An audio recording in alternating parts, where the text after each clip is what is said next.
اکثر دوست احباب ہمارے پاس آتے ہیں تو ان کو یہی پریشانی ہوتی ہے، بچہ بیمار ہے، بیٹی کا رشتہ نہیں آتا، جاب نہیں مل رہی، قرضہ نہیں اتر رہا، مکان نہیں ملا۔ یہ چیزیں زندگی میں ہوتی ہیں ہر ایک کے ساتھ، مگر اس کا یہ مطلب نہیں کہ اب کسی نے کچھ کر دیا ہے۔ کسی نے کچھ نہیں کیا۔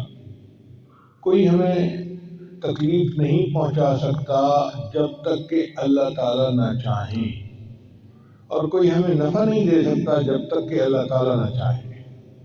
نفع اور نقصان اللہ کے اختیار میں ہے، اب وہ ہمارا پروردگار ہے، اور ہمیں اس بات کی خوشی ہونی چاہیے۔ حضرت علی نے فرمایا کرتے تھے، اے اللہ، میرے لیے یہی عزت کافی ہے کہ تو میرا پروردگار ہے، میرے لیے یہی عزت کافی ہے کہ تو میرا پروردگار ہے، اور میرے لیے یہی فخر کافی ہے کہ میں تیرا بندہ ہوں۔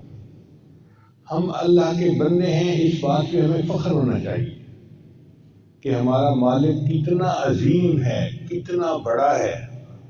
چنانچہ حدیث مبارکہ میں ایک دعا آتی ہے کہ نبی علیہ السلام پر جب کوئی پریشانی مصیبت آتی تھی تو آپ صلی اللہ علیہ وسلم ایک دعا مانگتے تھے، یا حی یا قیوم برحمتک استغیث۔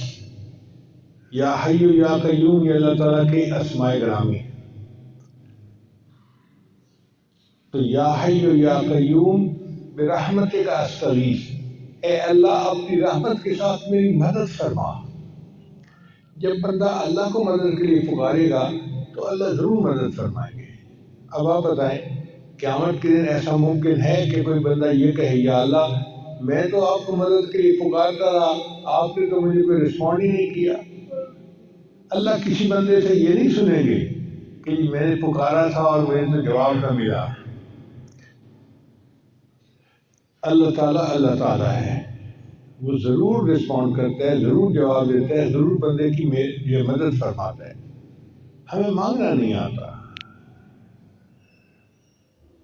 ہم الزام ان کو دیتے تھے، قصور اپنا نکل آیا۔